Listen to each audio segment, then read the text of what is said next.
Bonjour à tous, petite vidéo pour faire un point réception du mois de février. Comme vous pouvez le constater, il y a eu un peu d'abus, voilà, un tout petit chouïa.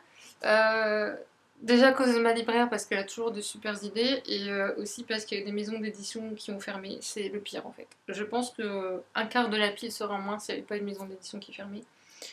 Mais enfin, soit, s'il n'y avait pas une nouvelle en chinois aussi. Pour vous dire, comme j'ai peur que ça tombe, c'est que j'ai mis le banc. En fait, j'ai un banc qui fait coffre aussi pour mon matériel de yoga. Donc là, je l'ai posé à côté de mon canapé pour tout poser.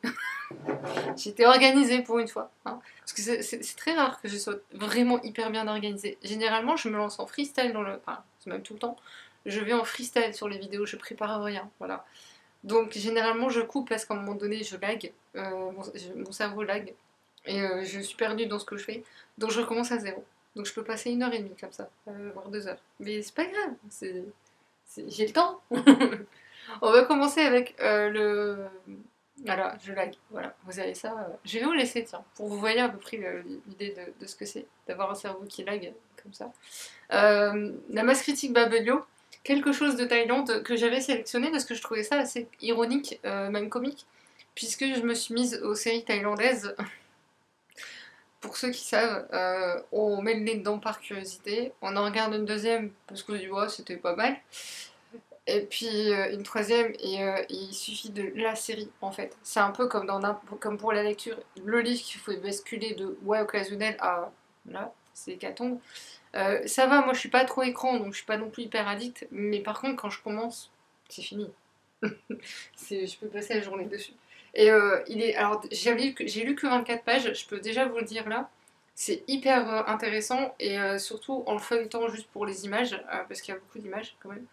Euh, pour vous donner une idée, il y a un truc autour du yoga par exemple. Enfin, du yoga. C'est pas du yoga, mais le yoga et le bouddhisme en fait sont assez proches sur certaines choses. Donc là, les mudras par exemple, c'est voilà, c'est ça. Euh, J'avais vu quelque chose que je vous trouverai probablement pas. Quand je l'aurais lu, je mettrais un marque-page, enfin un post-it, parce que c'est exactement l'endroit où a été tournée une des séries thaïlandaises que j'ai regardées. Qui était pas la meilleure, mais j'ai appris beaucoup de choses sur les villages traditionnels en fait en Thaïlande. Et du coup, quand je l'ai vu, j'ai fait bref. Donc il a l'air hyper bien fait. Ensuite, j'ai commandé sur la Fnac exceptionnellement à la base un livre parce que la maison d'édition a fermé, sauf que pour pas payer de frais de port, j'ai dit bah je vais en prendre un autre. Et puis ça fait très longtemps que j'ai pas acheté chez eux non plus, donc j'ai dit on va rester sur la vague coréenne cette fois-ci. Puisque les éditions de Matin Calme ont fermé, malheureusement on l'a su un peu comme ça, comme un cheveu sur la soupe. Et je m'en suis un peu doutée parce que je trouvais qu'il sortait vraiment beaucoup moins de choses par rapport à avant, que la saga de Sommier que j'aime beaucoup traînait beaucoup trop en longueur en termes de sortie, je trouvais ça très bizarre. Donc je l'ai senti venir, ça n'a pas loupé. Donc je l'ai commandé par une nucléaire de Kim Si-sak. Et malheureusement, ils n'ont pas prévenu, ce qui fait que maintenant les livres sont difficilement accessibles. Enfin, on les trouve difficilement. Certains existent en poche, donc si n'hésitez pas à chercher quand même pour les titres qui vous intéresseraient, puisque je suis sûre. Somi, ils ont été adaptés en poche. Il y a l'autre Cozy Mystery aussi. Sancho a été adapté aussi. Et il y en a peut-être d'autres, et certains existent en film. Donc à la rigueur, dites-vous que dans le pire des cas, le film existe si vous avez arrivé à y avoir accès. Bref, mon serment qui va m'être utile, hop, vous allez me voir disparaître de temps en temps. L'odeur des clémentines grillées de Lidou Wu, moi la prononciation coréenne, aux éditions des Crescenzo. J'ai hésité avec un autre qui est sorti quasiment en même temps chez eux. L'autre m'intéressait aussi beaucoup, mais j'ai dit je prends l'un ou l'autre. Et l'autre, en fait, j'ai vu un truc qui m'a un peu fait tiquer. Je pense que je l'achèterai tôt ou tard, très honnêtement, hein. Mais j'ai préféré celui-là parce que j'aime bien, c'est un peu ce que je lis en ce moment. Donc, Puis des Crescenzo, ils sont top. Franchement, je les aime beaucoup, ils sont hyper accessibles. Ensuite, j'ai été au Furet du Nord parce que miraculeusement, avec beaucoup de retard, ils ont eu la fameuse estampe des éditions Philippe Piquet, puisque si vous achetez 2 livres de chez eux, vous avez droit à une estampe offerte au moment du Nouvel An chinois, jusqu'à épuisement des stocks. Et comme le Furet ne le recevait pas, moi désespérée, j'avais mis un petit commentaire sur la page Insta de la maison d'édition en disant oh je suis dégoûtée, ben chez moi ils le font pas. Et un matin j'avais un rendez-vous et j'avais un peu de temps à perdre et j'ai appelé le furet en disant allez, t'as rien à perdre, appelle, tu verras bien si finalement ils l'auront eu. Et ben oui, il l'avait eu la veille. Voilà, elle est magnifique, elle est accrochée là chez moi, pour vous dire que j'ai accroché. D'habitude moi j'accroche trop rien chez moi parce que bah déjà il faut qu'il y ait de la place. Donc j'ai pris Ryunosuke Akutagawa de le livre qui s'appelle Rashomon aux éditions Folio. Alors oui, c'est pas les éditions Philippe Piquet mais 3 €. Et en fait, Akutagawa, pour ceux qui savent pas, il y a un prix au Japon qui s'appelle le prix Akutagawa. Donc moi rien que ça, je voulais comprendre, je l'ai lu.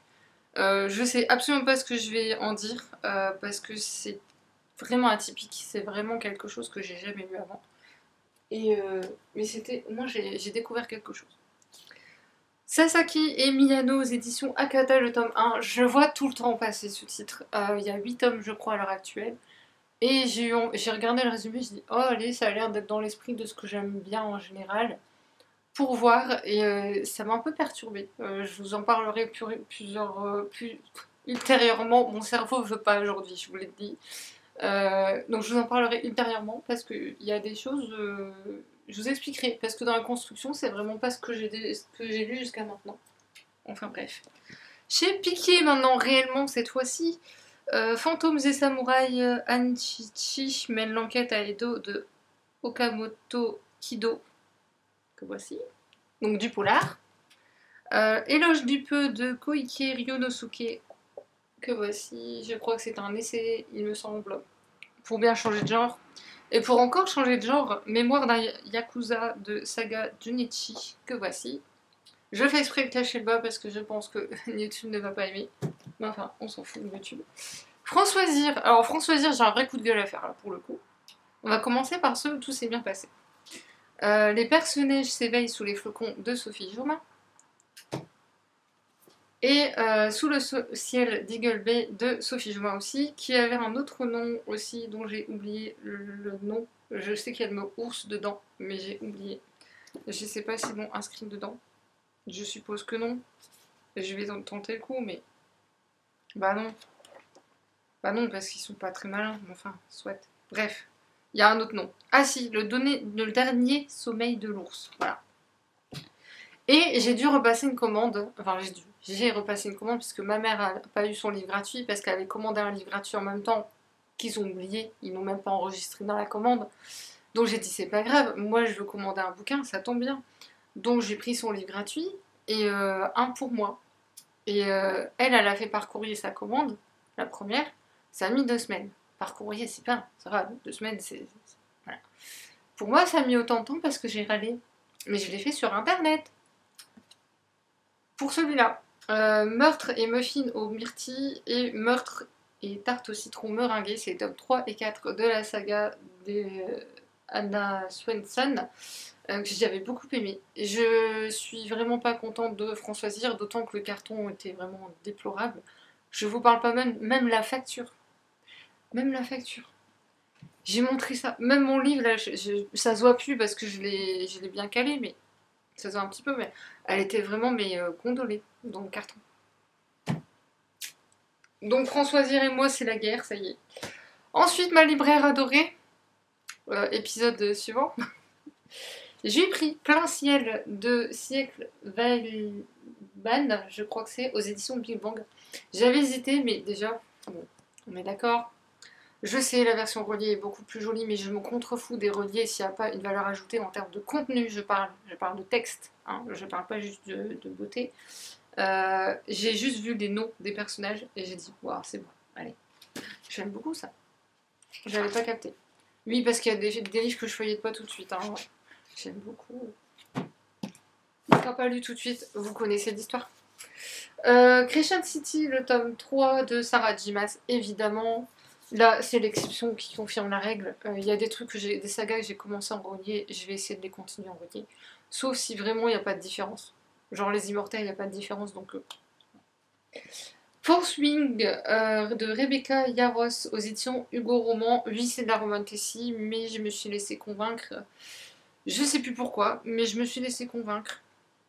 On verra. J'ai plutôt bon espoir, personnellement. Je me fie à ce que une Instagrammeuse m'a dit, je ne sais plus qui.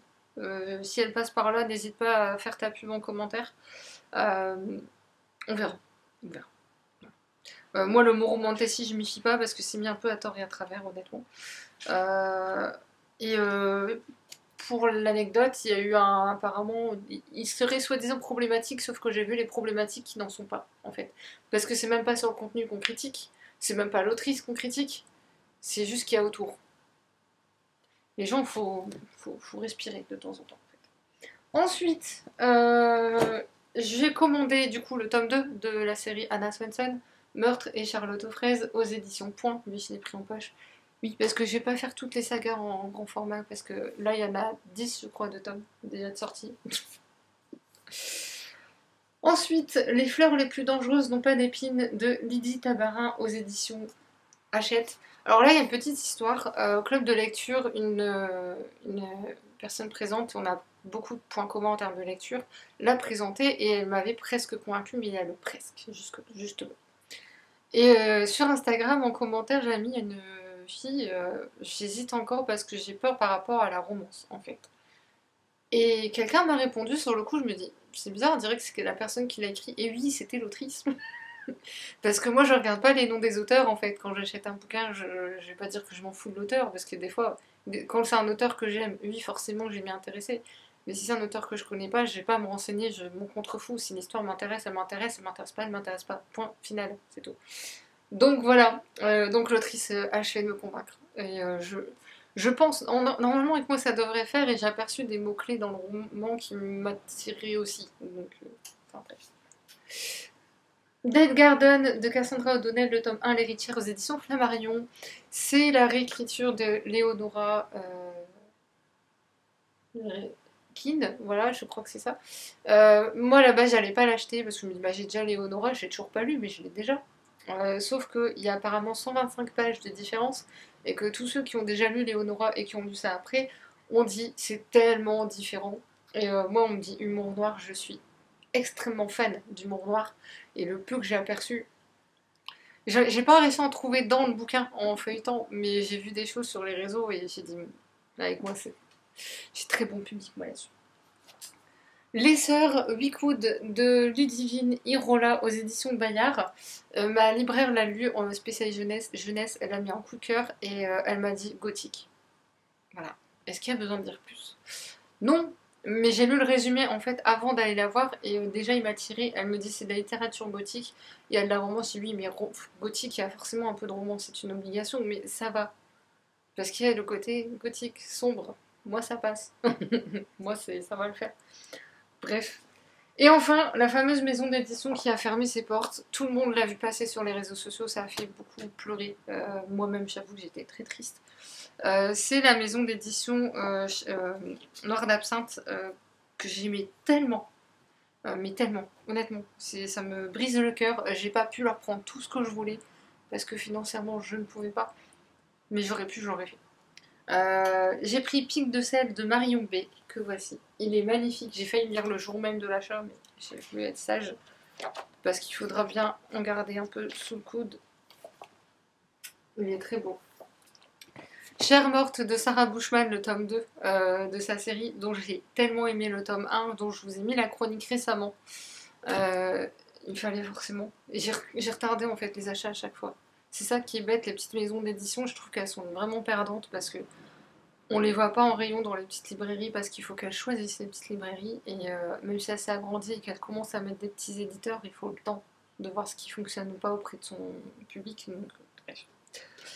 Dolls de Nepenthes S et Moon, pardon pour la prononciation. Donc toujours chez Noir d'Absinthe. Il y a des petits dessins dedans. Alors je pourrais peut-être pas vous en montrer. Je sais qu'il y en a un où j'ai rigolé quand je l'ai vu. C'est mon humour noir hein, qui a rigolé. Ça c'est. J'ai un humour particulier. Voilà. Je l'avais repéré, donc voilà. Et noir, justement. Je ne sais pas si vous allez le voir, mais justement. Voilà, voilà, voilà. Bref, c'est le dernier. Alors, j'aurais intéressant en blanc, comme vous voyez. C'est écrit grand, dis donc. Moi, j'aime bien. Pour éviter d'abîmer mes yeux. C'est gentil. J'adore le titre, pourri. Bref. Il me semble que j'oublie un livre, mais j'ai regardé dans mes piles et non, apparemment non, donc tout va bien. Donc sur ce, je vous ai tout présenté. Maintenant, je vais aller faire la photo. Je sais pas où je vais la faire. Je pense que je vais laisser là et je vais la faire là, je crois. Ouais. Hein, on va pas prendre de risques. Et donc dites-moi en commentaire s'il y en a que vous avez acheté, lu, etc. Dites-moi si vous connaissiez ou les éditions Noires d'Absinthe et Matin Calme, si vous aimiez ou pas. Et si oui, n'hésitez pas à me parler des titres que vous aviez aimés, etc. Mode nostalgie, voilà. Nostalgie, émotionnelle, tout ce que vous voulez. Et puis bah dites-moi tout ce que vous avez envie, hein, tant que c'est gentil, et, voilà, poli et correct. Comme d'habitude, n'hésitez pas à commenter, liker et partager. Et sur ce, je vous retrouve la prochaine fois. Salut!